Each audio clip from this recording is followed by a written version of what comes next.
কোরআন স্পর্শ করে বলছি, আওয়ামী লীগ, বিএনপি, জামাত, জাতীয় পার্টি, জাসদ বাসদ সবাই আমার। বাংলাদেশে এই প্রথম কোনো এমপি প্রার্থী কোরআন শপথ করে এমপি হওয়ার পরে কি করবে কি করবে না সেই কথাগুলি বলবেন।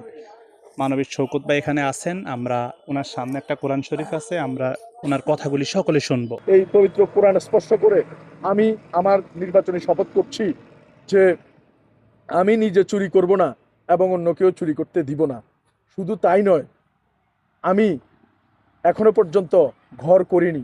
ঢাকাতে আমার কোনো ঘর নেই। পবিত্র কোরআন হাতে রেখে বলছি, ঢাকাতে আমার কোনো ঘর নেই, চট্টগ্রাম ঘর নেই এবং নোয়াখালীতেও আমার কোনো ঘর নেই।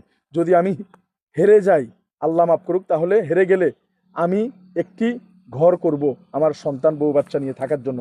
এই কোরআন স্পর্শ করে বলছি, যদি আমি জিতে যাই, এই মানুষজন যতক্ষণ পর্যন্ত বলবে যে আমার ঘর নেই, ততক্ষণ পর্যন্ত আমি ঘর করব না। আপনারা যদি আমাকে নোয়াখালী 5 আসনে এমপি পদে জয়যুক্ত করেন, এই কোরআন স্পর্শ করে বলছি, যতদিন একটি মানুষের ঘর থাকবে না ততদিন পর্যন্ত আমি ঘর করব না। আমি এরকম বিশাল সমাবেশ ডেকে আবারও আপনাদেরকে নিয়ে বসবো, যদি কারো ঘর না থাকে আমি ঘর করব না। এর উপর আমার আর কোনো ওয়াদা নেই। এছাড়াও আমি 2টি ওষুধের দোকান আমি আপনাদের জন্য আমার সাধ্যমতো আমি ফ্রি রাখবো, যাতে যারা টাকার পয়সা ছাড়া ওষুধ, মানে টাকা পয়সা নেই, ওষুধ কেনার সামর্থ্য নেই, তারা যাতে মেডিসিন নিতে পারে। এবং এই কোরআন স্পর্শ করে বলছি, 2টি অ্যাম্বুলেন্স আমি ফ্রি রাখবো এই কোম্পানিগঞ্জ কোভিডের অশ্বদিয়া নিয়াজপুরের জন্য, যাতে বিনামূল্যে আপনারা ফ্রি অ্যাম্বুলেন্স সেবাটুকু পান। এবং এই কোরআন স্পর্শ করে বলছি, আমি কোনো স্বজনপ্রীতি করব না। এমন কোনো মানুষ থেকে টাকা নিয়ে যে আপনি মেম্বার হবেন, চেয়ারম্যান হবেন, মেয়র হবেন, উপজেলা মেয়র হবেন, এই কোরআন স্পর্শ করে বলছি, আমি টাকা নিয়ে এরকম কোনো মানুষের কাছে আমি বলবো না যে আপনারা এটাতে আপনারা নির্বাচিত হবেন, আমাকেই টাকা দেন। এবং কোরআন স্পর্শ করে বলছি, আমি জোরপূর্বক কোনো জায়গায় নিজের জানা মতে কোথাও টেন্ডারবাজি, সন্ত্রাসবাজি কিংবা কোনো ধরনের অবৈধ কর্মকাণ্ডের সাথে আমি আমার জানা মতে কোরআন স্পর্শ করে বলছি আমি লিপ্ত হব না। এবং আপনার নেতা না বলতে পারলেও আমি ইনশাল্লাহ বলতে পারি। এবং আমার কাছে সকল দল সমান। এই কোরআন স্পর্শ করে বলছি, আওয়ামী লীগ, বিএনপি, জামাত, জাতীয় পার্টি, জাসদ বাসদ সবাই আমার কাছে সমান। কোনো মিথ্যা মামলা আমার জানা মতে আমি রাখবো না।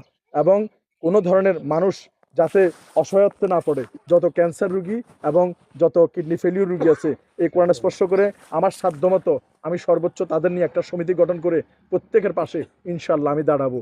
আমি আমার সর্বোচ্চটুকু দিয়ে আমি আপনাদের পাশে থাকব। এবং আমি যে ওয়াদাগুলো করে গিয়েছি, আমি আমার জীবন দিয়ে হলেও আল্লাহর জন্য আমার এই কার্যক্রমগুলো আমি সর্বোচ্চ চেষ্টা করব। আল্লাহ তাআলা কবুল করুক। আমি এই পবিত্র কোরআন স্পর্শ করে আমি আমার এই নির্বাচনী প্রতিশ্রুতিগুলো আমি দিয়েছি এবং এগুলো সরকার থেকে না আনতে পারলেও ইনশাল্লাহ আমি বাস্তবায়ন করব। এবং এই কোরআন স্পর্শ করে বলছি যে আমি যদি সংসদ ভবনে যেতে পারি, বাংলাদেশের সকল মসজিদের ইমাম যাতে বেতনের আওতায় আসে, এজন্য আমি বিল উত্থাপন করব।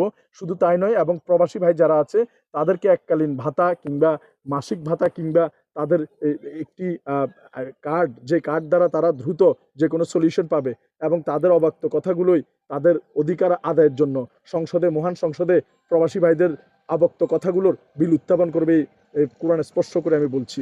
এবং এবং কোনো ধরনের হয়রানি যাতে না হয়, কোনো ধরনের অর্থ কেলেঙ্কারি যাতে কেউ করতে না পারে, এই জন্য আমি সর্বোচ্চ প্রচেষ্টা করব। শুধু তাই নয়, মেম্বার, চেয়ারম্যান, ইউনিয়ন পরিষদের চেয়ারম্যান যার যার যোগ্যতা অনুযায়ী হবে। এবং জিতে গেলে আগামী 12 তারিখ কেউ যাতে কারোর উপর কোনো অত্যাচার অন্যায় না করতে পারে, এই কোরআন স্পর্শ করে কোনো পক্ষপাতিত্ব না করে আমি আপনাদের সর্বোচ্চ পাশে নিরাপত্তা থাকার সর্বোচ্চ প্রচেষ্টা চালাবো ইনশাল্লাহ। আল্লাহ তাআলা আমাদের সহায়।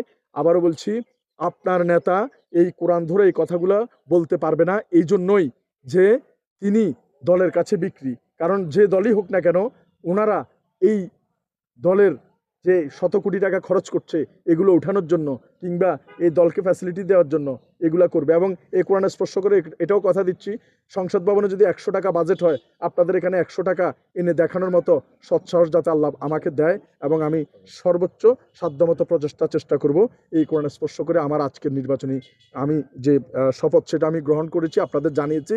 আপনাদের কাছে দায়িত্ব, বিচার কিংবা আপনাদের কাছে ম্যান্ডেট, আপনারা চাইলে এই একটি সুন্দর আগামীর মানবিক বাংলাদেশ নোয়াখালী 5-এ আমরা গঠন করতে পারবো। এবং আমি যা করছি মহান আল্লাহকে সাক্ষী রেখে এই আসরের পরে নামাজ পড়ে অজু অবস্থায় সম্পূর্ণ সুস্থ জ্ঞানে, সজ্ঞানে আল্লাহর দিকে তাকিয়ে তাওয়াক্কুল করে আমি এই কথাগুলো বলেছি। আল্লাহ আমার জন্য সহায়। আমার কোনো ধরনের বড় পরিসরের কোনো কিছুই নেই যা অন্য অন্য কেন্দ্রে যারা করছে কিন্তু আমি যা করছি সব কিছু আপনাদের সাথে শেয়ার করেছি, এবং আপনারাই আমার একমাত্র ভরসার আশ্রয়স্থল। আল্লাহর উপরে তাওয়াক্কুল করে আপনাদের ভরসা করে আমি দাঁড়িয়েছি। আগামী 12 তারিখ যদি আপনারা কলম মার্কায় ভোট দেন, ইনশাল্লাহ আমরা একটি সুন্দর মানবিক নোয়াখালী 5 আপনাদেরকে উপহার দিতে পারবো, এবং এই বিজয় হবে সকল মানুষের। এবং আপনাদের দ্বারে দ্বারে দুয়ারে দুয়ারে গিয়ে আমি আপনাদের খোঁজ খবর নিয়ে আসো সকল কার্যক্রম সম্পন্ন করার চেষ্টা সর্বোচ্চভাবে ইনশাল্লাহ করে যাব। আপনারা আগামী 12 তারিখ যদি আমাকে কলমে ভোট দেন, আমি আমার জীবন দিয়ে হলেও আমি আমার ওয়াদাগুলো রক্ষার সর্বোচ্চ চেষ্টা করব। আল্লাহ তাআলা কবুল করুন। ইনশাল্লাহ আগামী 12 তারিখ আমার মার্কা হচ্ছে কলম। আপনারা নির্বাচনে ভোট কেন্দ্রে যাবেন এবং কলম প্রতীকে বিজয় করলে এই ওয়াদা আপনার নেতা, আবারও বলছি, উনি দিতে পারবে না, উনি দলের কাছে বিক্রি হয়ে গিয়েছে, এবং দলকে অর্ধেক টাকা উনি দিতে হবে যা বাজেট আসবে, আর বাকি অর্ধেক টেন্ডার বাদ সহ কন্ট্রাক্টর সহ আমলা তামলা যা আছে তারা খাবে। কিন্তু এরকম আমি বেঁচে থাকতে আমার সর্বোচ্চটুকু দিয়ে হতে দিব না। এবং দেখেন ওইদিকে বিশাল মিছিল যাচ্ছে, ওইদিকে তাকায়ও না। আমার এত বড় মিছিল করার, শত শত কোটি টাকা খরচ করার কোনো অবস্থাই আমার নেই। তাই আপনারাই আমার একমাত্র শক্তি, আপনারাই একমাত্র ভরসা, এবং তাওয়াক্কাল তু আল্লাহ। ইনশাআল্লাহ আগামী 12 তারিখ আপনারা যদি কলমে ভোট দেন, আমরা সুন্দর একটি দেশ গঠন করব। তাওয়াক্কাল তু আল্লাহ। প্রত্যেকে ভিডিওটি শেয়ার করার অনুরোধ রইল। আমার বাড়ি বাড়ি পৌঁছানোর সাধ্য নেই বিদায় আপনাদের কাছে অনুরোধ রাখছি, আপনারা শেয়ার করে আমাদের মা বোন সবার কাছে আমার এই কোরআন শপথের ভিডিওটি, আমার এই আশ্বাসটুকু এবং আমার এই ইমানদারিত্বটুকু পৌঁছে দেওয়ার অনুরোধ জানিয়ে বিদায় নিচ্ছি। আসসালামু আলাইকুম।